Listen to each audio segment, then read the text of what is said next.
llawer gwell na'r byd. A hi oedd maith yn efan rhedeg arno'i bryd.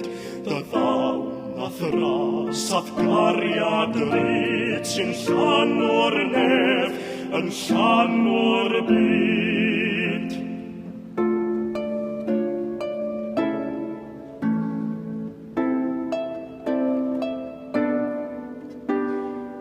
Nodd fan echadur trist an bodre lledig fri, a phwys ei ogrwydd llym yn unig i'w fan yw, does enw i'w gael o dan a nef yn unig, ond ei enw ef.